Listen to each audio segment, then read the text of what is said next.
So she continued moving from one man to another, begging them to sleep with her, but no one could satisfy her.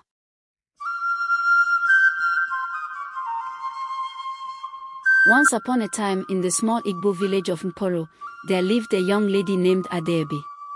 She was the daughter of the pastor of the village's only church. Her father's name was Pastor Obina and her mother's name was Chioma. Adeobi was a well-raised girl from a devout family. Pastor Obina preached about purity and had married Chioma, his wife, while they were both virgins. He desired for Adeobi to keep her virginity until marriage. From a young age, Adeobi was taught the importance of living a chaste life and preserving herself for her future husband, as a respectable lady should. After completing her secondary education at the community college, Pastor Obina enrolled Adeobi as an apprentice with the village's popular tailor to learn tailoring skills. This was to keep Adeobi occupied while she waited to gain admission to the university. At the tailor shop, Adeobi met a young lady her age named Ifinanya. The two girls instantly became friends. After work each day, they would walk home together, chatting as they trekked along the busy roads before bidding each other good night at the junction leading to their respective houses. Unlike Adeobi, Ifinanya did not live with her parents. Instead, she lived in a small house that had belonged to her late maternal grandmother. A few weeks after Adeobi started her tailoring training, one of her mother's friends, named Jinika, paid Chioma a visit one evening to warn her about Adeobi's new friend, Ifinanya. According to Jinika, Ifinanya was the daughter of a witch doctor named Ezemio. Rumors circulated that Ezemio had used his dark powers to kill Ifinanya's mother, which was the reason Ifinanya left her father's house to live alone after her mother's death. Jinika advised Chioma to warn Adeobi to cut all ties of friendship with Ifinanya, the daughter of the evil witch doctor. When Adeobi returned home that day, her mother sat her down and told her everything Jinika had said about Ifinanya and the need for Adeobi to end their friendship immediately. However, for the first time in her life, Adeobi stood up to her mother and refused. "No, Mama. I don't care what you say about Ifinanya's father. Ifinanya is a good girl and an amazing friend. Nothing you say can make me end our friendship," Adeobi declared. With that, Adeobi continued her close friendship with Ifinanya. The two quickly became best friends, sharing secrets and everything else. As one of the good and well-behaved girls in the small village, the young prince named Chibis took an interest in Adeobi and came to ask for her hand in marriage. Adeobi's parents were delighted at such an honor and gladly gave their blessing for the union. Ifinanya also had a boyfriend named Ikin who had promised to marry her. Ifinanya would visit Ikin during the weekends and spend the entire time with him. One afternoon, Ifinanya paid Ikin an unexpected visit at his house and was shocked to find him in bed with another girl. Over the years, Ifinanya had heard stories of Ikin's terrible reputation for being unfaithful to women, but she had never believed the rumors until this very moment. In a burst of anger, Ifinanya threw the engagement ring Ikin had given her a few weeks earlier down on the floor. She told him that it was over between them and stomped out of his house, utterly heartbroken. Ifinanya went back to the tailor shop in tears, crying uncontrollably from the painful heartbreak. Adeobi did her best to console her friend, but Ifinanya only cried harder. On their walk home, Ifinanya narrated everything that had happened to Adeobi in more detail. Adeobi felt genuine pity for Ifinanya having to go through such an awful betrayal. She tried her best to cheer her friend up. "Ifinanya, this is not the end of the world," Adeobi assured her. "I am sure you will find a better man who will truly love and value you soon enough." Later that night, as Ifinanya sat on the bed in her small house, she began to remember all the good moments and memories she had shared with Ikin and his promises to make her his wife one day. Why should I allow just one incident of him cheating to ruin everything we had together? Perhaps I overreacted, Ifinanya thought out loud to herself. The next day, Adeobi was shocked when Ifinanya told her about her new plans to go back and beg Ikin for forgiveness to take her back. "I think I overreacted, Adeobi," Ifunanya admitted. With that, she asked Adeobi to accompany her to Ikin's house to apologize to him and take back the engagement ring she had thrown away in anger. Adeobi was not at all in support of the idea of Ifunanya going back to the same man who had cheated on her, but Ifunanya's heart was set. She was utterly infatuated and simply would not listen to Adeobi's voice of reason. Ifunanya was determined to win back Ikin's affection, no matter what it took. The plan was that Adeobi would go in first to speak to Ikin on Ifunanya's behalf. Once she was able to convince Ikin and get him to agree to take her back, then Ifunanya would come in. As planned, the two young ladies set out together towards Ikin's house to put this plan into action. Once they arrived, Adeobi went inside alone while Ifunanya waited under a tree beside the house. Inside, Adeobi found Ikin looking incredibly sad and depressed, sitting on a mat drinking some fresh palm wine. Adeobi greeted him politely and told him that she had come to talk to him about Ifunanya and the situation between them. Ikin welcomed her courteously and motioned for her to join him on the mat. He stood up briefly, heading into his small kitchen area.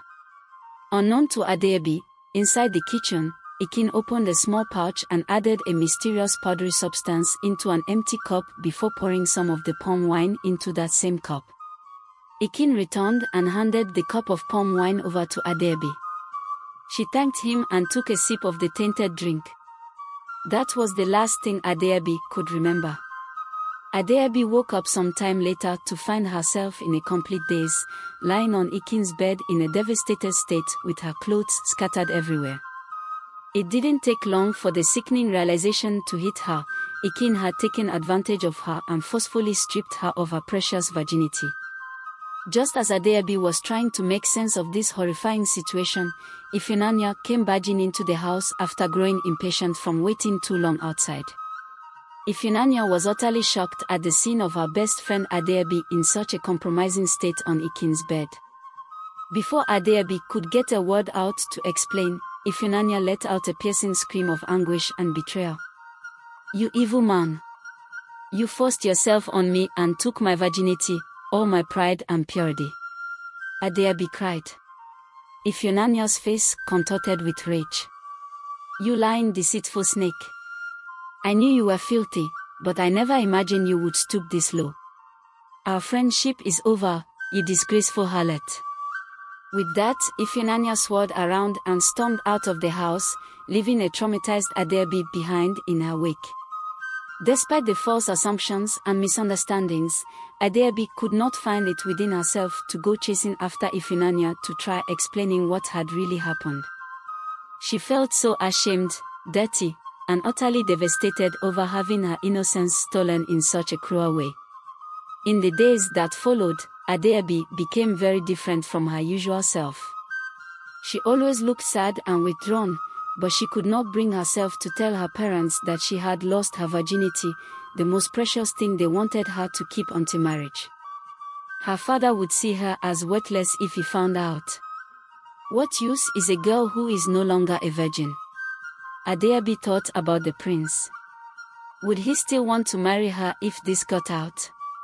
So many thoughts ran through Adeobi's mind. Oh, what about Ifunanya? Would she understand that Adeobi was also a victim here? Would Ifunanya ever forgive her? Adeobi cried. The next day, Adeobi decided to visit Ifunanya to at least explain what really happened to her.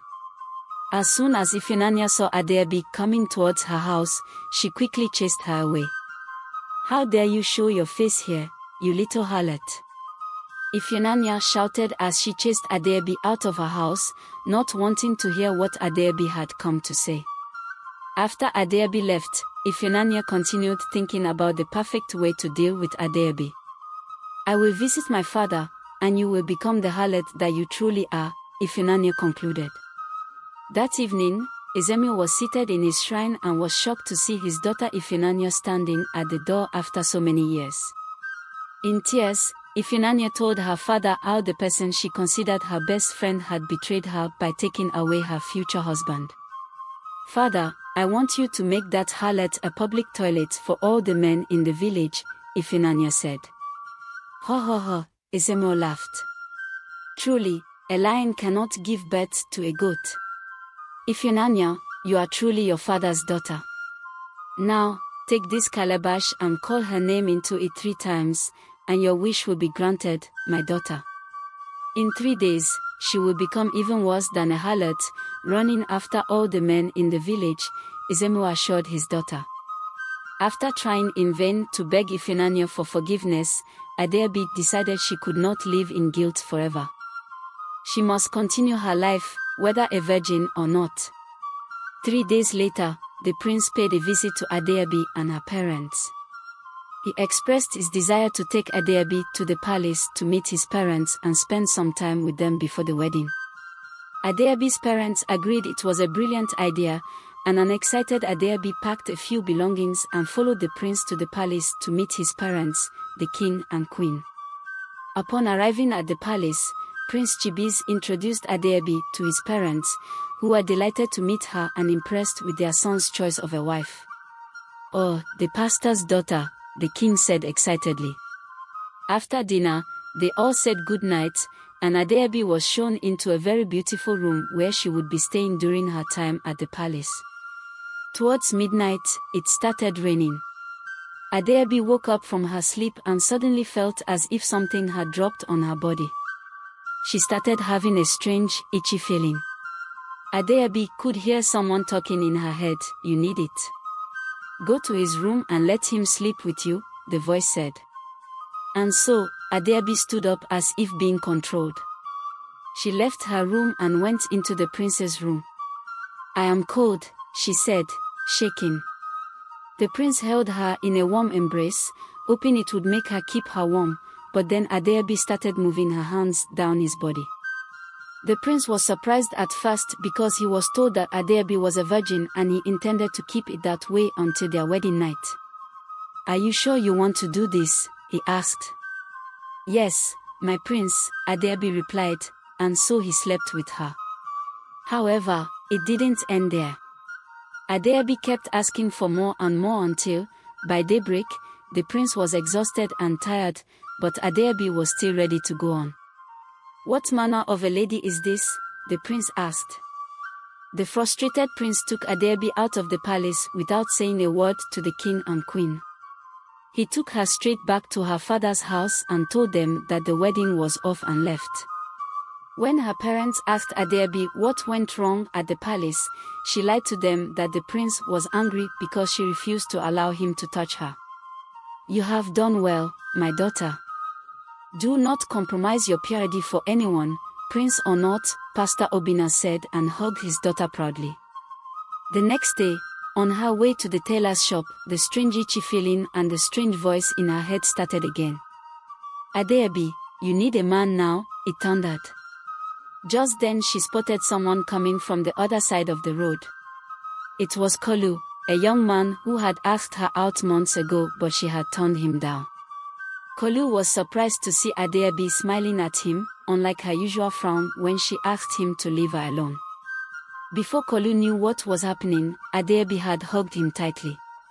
Kolu quickly seized the opportunity and took her to a nearby bush and slept with her, but Adeobi was not satisfied.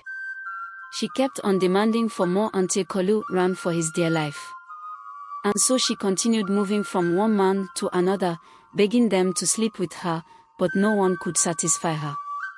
Soon, rumors began spreading about Adeobi, the harlot that no man could satisfy. Word got to Pastor Obina, but he refused to believe what they were saying about his daughter. "These are unbelievable lies. My daughter is a good girl," he would say. Adeobi knew she needed help, but who would she run to? Her parents would be heartbroken to find out about her activities with men. She just hoped that one day the itch and everything would stop. One fateful night, Adeobi woke up with the strange itch again. She needed a man as soon as possible, but it was late into the night. The only man nearby was her father. The itch became so intense that Adeobi quietly sneaked into her father's room with tears in her eyes, begging him to sleep with her. Pastor Obina was dumbfounded. It was all true after all. "You foul spirit," In the name above every other name, I command you to come out of her." Pastor Obinna started praying fervently. Chioma woke up and joined them, and they all prayed till daybreak.